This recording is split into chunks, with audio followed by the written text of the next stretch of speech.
अब हम करने वाले हैं हमारा योगा एंड हम करेंगे कवर फुल बॉडी का योगा। पूरी की पूरी बॉडी हेड टू टो हमारी पूरी बॉडी कवर होगी, पूरी बॉडी की स्ट्रेचिंग होगी, पूरी बॉडी की फ्लेक्सिबिलिटी बढ़ेगी, ताकि वर्कआउट करने के बाद हमारे बॉडी में किसी भी प्रकार का दर्द ना हो, रोग ना हो, सारी चीजें हमारी मस्त रहे। ठीक है, सो यस, अब हम करने वाले हैं योगा एंड योगा की हम शुरुआत करते हैं मार्जरी आसन से, जिसे कैट एंड काउ पोज भी बोलते हैं। मार्जरी आसन करने से आपकी चेस्ट की ओपनिंग होती है एंड बैक जो है अच्छे से स्ट्रेच होती है। जिन लोगों के लोअर बैक पेन रहता है उन लोगों को तो ये आसन करना ही चाहिए। इसके अलावा ये शोल्डर भी आपके काफ़ी ज़्यादा मजबूत करता है। मार्जरी आसन करने कैसे हैं चलिए बता देती हूँ एंड देन उसके बाद हम सारे के सारे योगा करेंगे। चलिए शुरू करते हैं। सो मार्जरी आसन करने के लिए आपको कैट एंड काउ पोज में आ जाना है। ठीक है, एंड सांस को छोड़ते हुए नीचे जाना है एंड पूरा अच्छे से स्ट्रेच देना है अपने पीठ को। ठीक है, थोड़ी देर होल्ड करना है।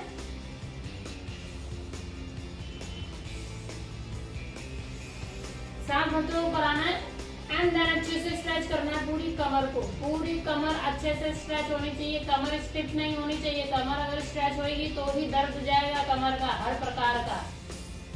अगर आपकी रीढ़ की हड्डी स्वस्थ है तो समझिए आप स्वस्थ हैं, क्योंकि पूरे शरीर का खेल, शरीर की सबसे लंबी हड्डी रीढ़ की हड्डी ही है और यही है जो आपके पूरे बॉडी को स्वस्थ रखती है, क्योंकि आपके दिमाग से भी कनेक्टेड है एंड आपके शरीर से भी। तो आपकी रीढ़ की हड्डी जितनी अच्छी रहेगी उतने ही आप अच्छे रहेंगे। आपका पूरा नर्वस सिस्टम रीढ़ की हड्डी चलाती है।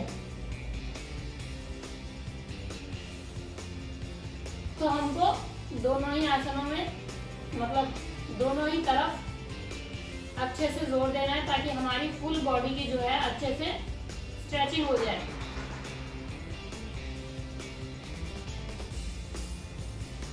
देन हम शशांक आसन करेंगे, शोल्डर की स्ट्रेचिंग होगी इससे।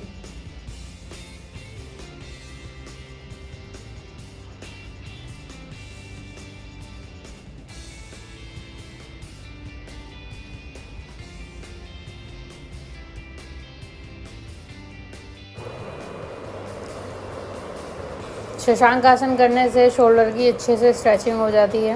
उसके बाद हमने किया बालासन, बेबी पोज।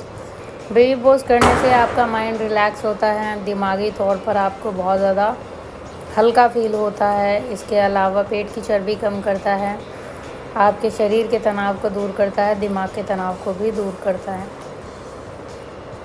देन स्लोली हम लेट जाएंगे पेट के बल और करेंगे भुजंगासन।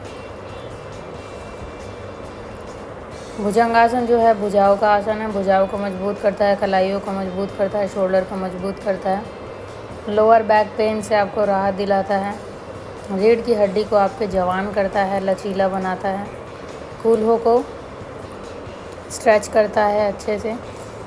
आगे से जो पेट का जो निचला हिस्सा होता है वहाँ पे अच्छा स्ट्रेच आता है, तो वहाँ की चर्बी कम होती है।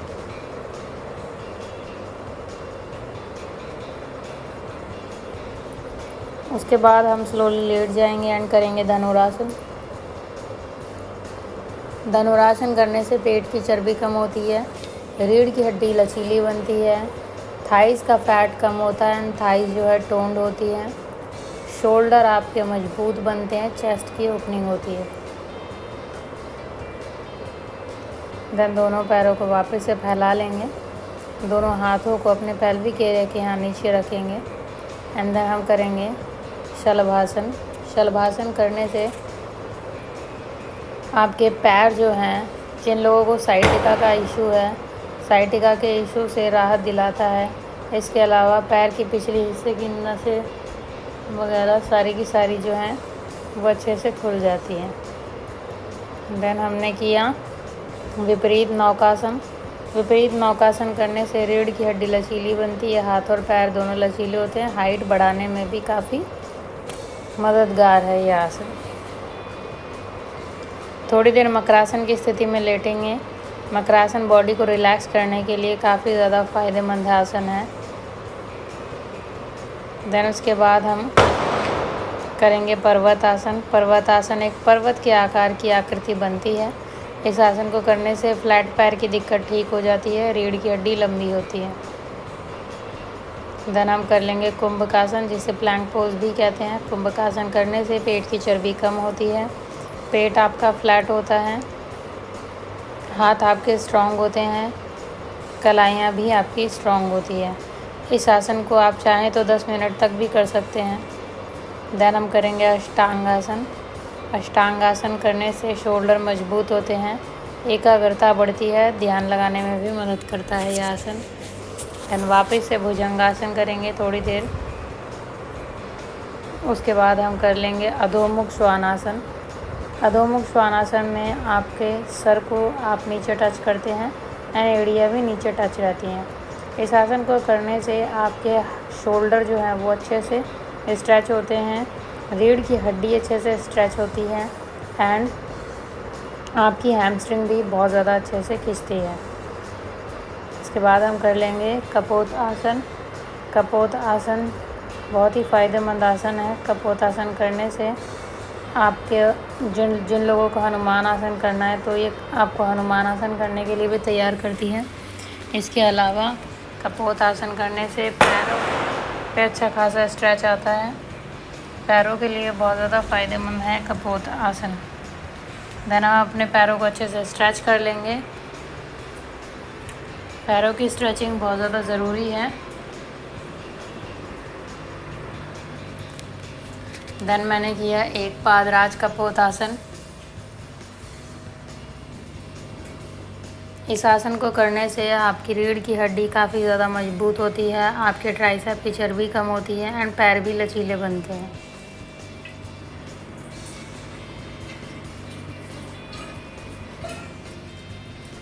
देन हमने किया निडल पोज। निडल पोज करने से आपके हाथों की स्ट्रेचिंग हो जाती है अच्छे से, इसीलिए निडल पोज करना चाहिए ताकि आपके हाथ अच्छे से स्ट्रेच हो सकें।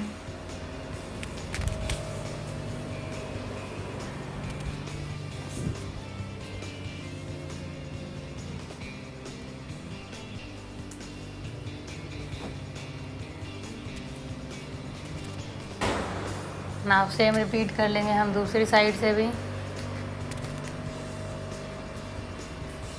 सबसे पहले करेंगे कपोत आसन, जिसे पिजन पोज भी बोलते हैं, जो एक कपोत की आकृति बनाता है, इसीलिए इसका नाम पड़ा कपोत आसन।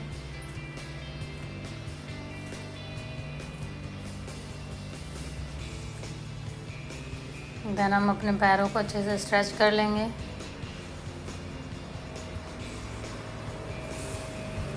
इससे हमारे घुटने मजबूत होते हैं।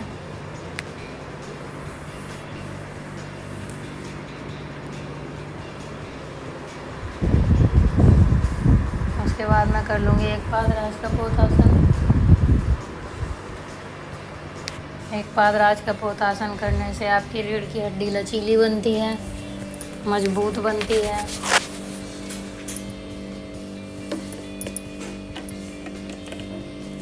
उसके बाद हम कर लेंगे निडल पोज।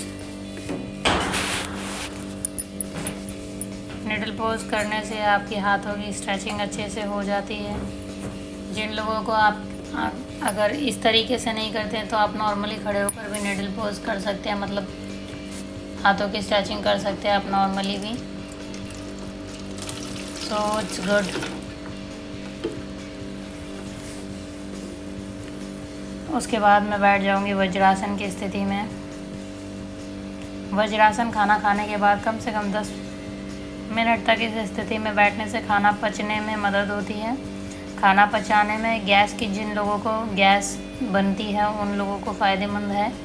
इसके अलावा अपच जिन लोगों को कब्ज जम जाती है उन लोगों के लिए भी बहुत फ़ायदेमंद है यह आसन। देन मैंने किया उष्ट्रासन। ऊँट की तरह सर्वाइव करने वाला आसन। उष्ट्रासन करने से चेस्ट की ओपनिंग होती है, शोल्डर स्ट्रेच होते हैं। इस आसन को करने से जिन लोगों को थायराइड का इशू है, थायराइड की बीमारी ठीक करता है यह आसन। इसके अलावा जिन लोगों को सांस लेने में दिक्कत होती है, सांस की बीमारी है, उन लोगों के लिए बहुत फ़ायदेमंद है। इसके अलावा ये आपकी छाती में जमा बलगम और धुआं दोनों ही निकालने में मददगार है। वापस से थोड़ी देर वज्रासन की स्थिति में बैठेंगे।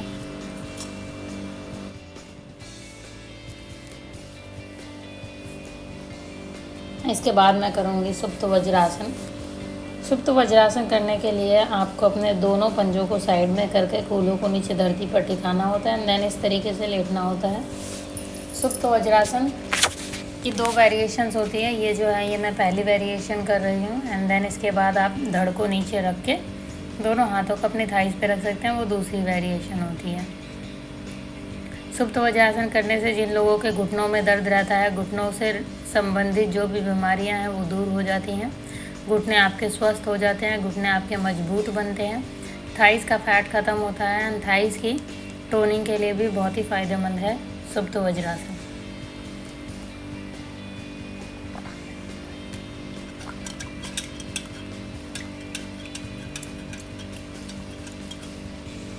उसके बाद वापस से कोहनियों के सहारे से हम उठेंगे।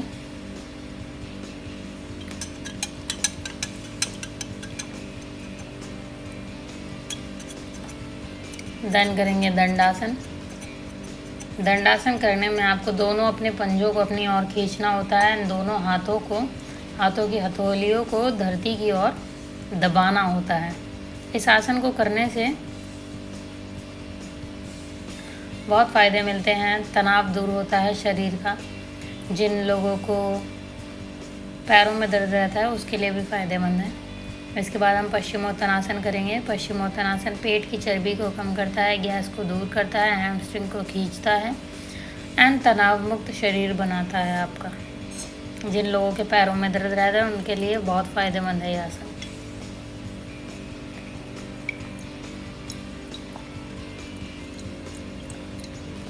उसके बाद हम करेंगे जानु शीर्षासन। जानु शीर्षासन करने से कूल्हे के जोड़ खुलते हैं, हैमस्ट्रिंग खिंचती है, तनाव दूर होता है, ध्यान लगता है, मन को शांत करता है यह आसन।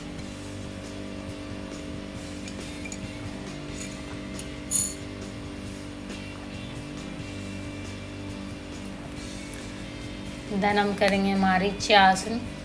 मारीच्यासन करने से आपके थाइस की चर्बी कम होती है, पेट की चर्बी कम होती है, हाथों की चर्बी कम होती है, हाथ लंबे बनते हैं, लचीले बनते हैं, ध्यान लगता है, मन शांत होता है इस आसन को करने से।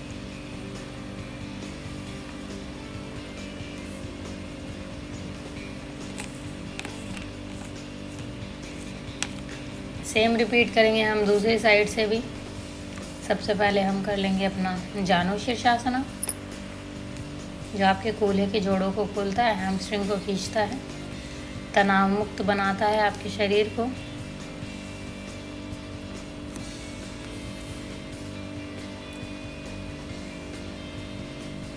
आपको हर आसन में कम से कम 10 से 30 सेकंड बने रहना है ताकि आपको उसके अच्छे से फ़ायदे मिल सके। देन हम करेंगे जानु शीर्षासन।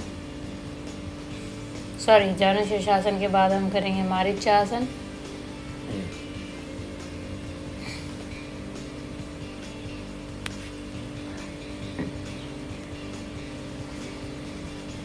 मारीच्यासन आपको अध्यात्म की ओर भी लेकर जाता है, ध्यान लगाने में भी बहुत मददगार है ये। इसके बाद हम करेंगे सीटेड गरुड़ासन। दोनों पैरों को क्रिस क्रॉस करके, हाथों को क्रिस क्रॉस करके हम करेंगे सीटेड गरुड़ासन।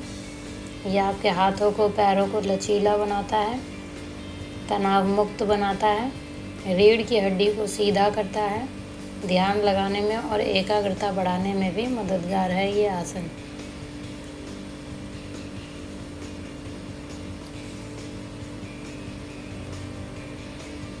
उसके बाद हम करेंगे गोमुख आसन।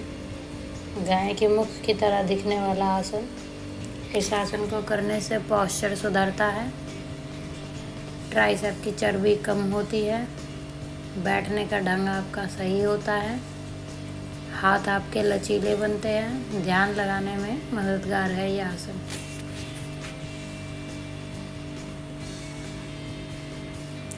देन दोनों पैरों को कर लेंगे सीधा और उसके बाद सेम रिपीट करेंगे हम दूसरी साइड से भी। सबसे पहले कर लेंगे सीटेड गरुड़ासन।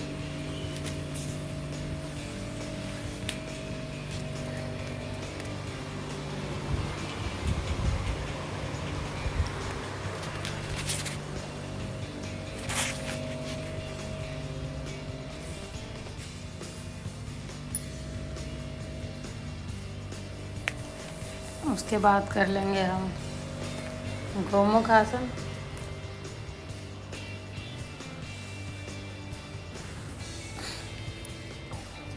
जो आपकी ट्राइसेप की चर्बी को कम करता है, शोल्डर को भी मजबूत बनाता है, लचीला बनाता है आपके हाथों को।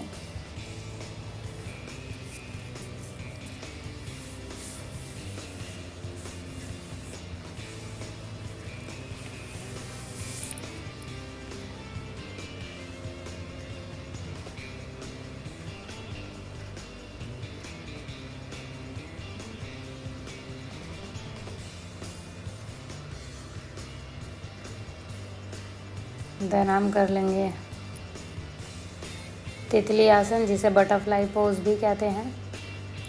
तितली आसन के बहुत सारे फ़ायदे हैं। पेल्विक एरिया के जोड़ों को खोलता है ये आसन। पीरियड्स क्रैम्प में राहत दिलाता है, डिलीवरी के टाइम पे राहत दिलाता है। पेट के अंदरूनी अंगों की मालिश करता है। कब्ज, अपच, ये गैस्ट्रिक इशू हो उनसे राहत दिलाता है। इसके बाद कर लेंगे हम बद्ध कोणासन। बद्ध कोणासन करने से कूल्हे के जोड़ खुलते हैं, पेट की चर्बी कम होती है, थाइस की फ्लेक्सिबिलिटी बढ़ती है, टोनिंग होती है आपके पैरों की। एंड उपविष्ट कोणासन करने के लिए मदद करता है ये आसन। मन को शांत करता है।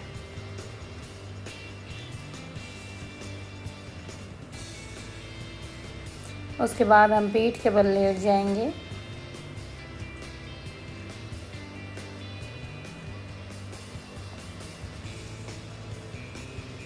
हम देन करेंगे पवन मुक्त आसना। पवन मुक्त आपकी पवन को मुक्त करने के लिए आसन बनाया गया है ये। इस आसन को करने से पेट की सारी गैस बाहर निकल जाती है, पेट की चर्बी कम होती है, पेट के लिए बहुत फ़ायदेमंद है ये आसन। मैंने अपनी सॉक्स रिमूव कर दी।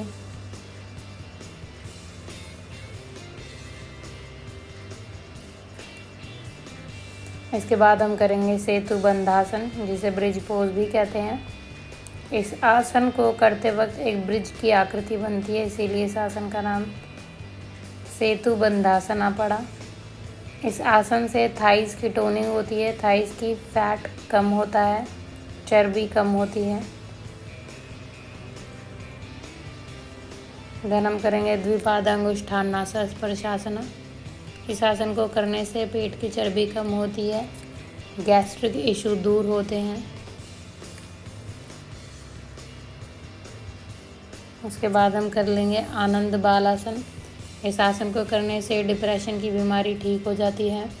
डिप्रेशन जिन लोगों को हो, अवसाद हो या मूड स्विंग्स होते हैं, उन लोगों को यह आसन करना चाहिए।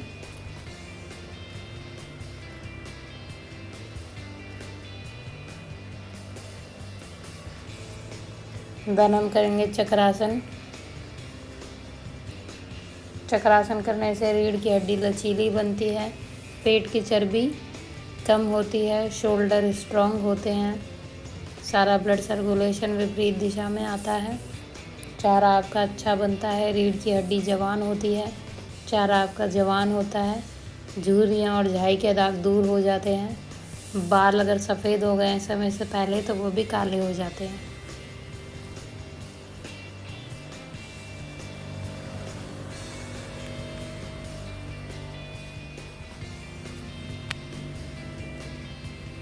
उसके बाद हम कर लेंगे अर्ध हलासन।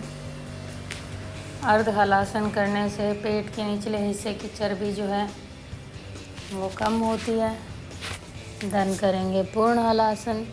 पूर्ण हलासन करने से पूरे पेट की चर्बी कम होती है। इस आसन को करते वक्त हल की आकृति बनती है, इसीलिए इसका नाम हलासन पड़ा। देन हम करेंगे कर्ण पीड़ासन। कर्ण पीड़ासन जैसे नाम से ही जाहिर है, कानों को पीड़ा देने वाला आसन है। दोनों घुटनों से अपने कानों को पकड़ना है इस तरीके से, एंड थोड़ी देर इसी स्थिति में बने रहना है। पेट की चर्बी को पानी की तरह पिघला देगा ये। बहुत फ़ायदेमंद आसन है। जिन लोगों को थायराइड का इशू है उन लोगों के लिए भी फ़ायदेमंद है ये। देन हम कर लेंगे सर्वांगासन। सर्वांगासन में सारा का सारा ब्लड ऑपोजिट डायरेक्शन में बहता है, इसीलिए इस आसन का नाम पड़ा सर्वांगासन, जिसकी वजह से आपका चेहरा अच्छा होता है। चेहरे से रिलेटेड संबंधित सारी बीमारियां ठीक होती हैं।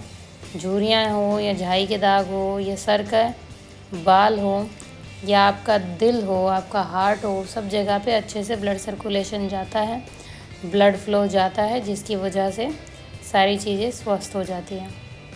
इसके बाद हमने किया शवासना। पूरी बॉडी को रिलैक्स किया जाता है शवासना में।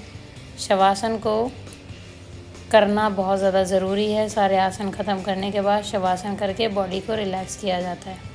सो वही मैंने किया और इसी के साथ मैं अपना आज का वर्कआउट करती हूँ यहीं पर ख़त्म।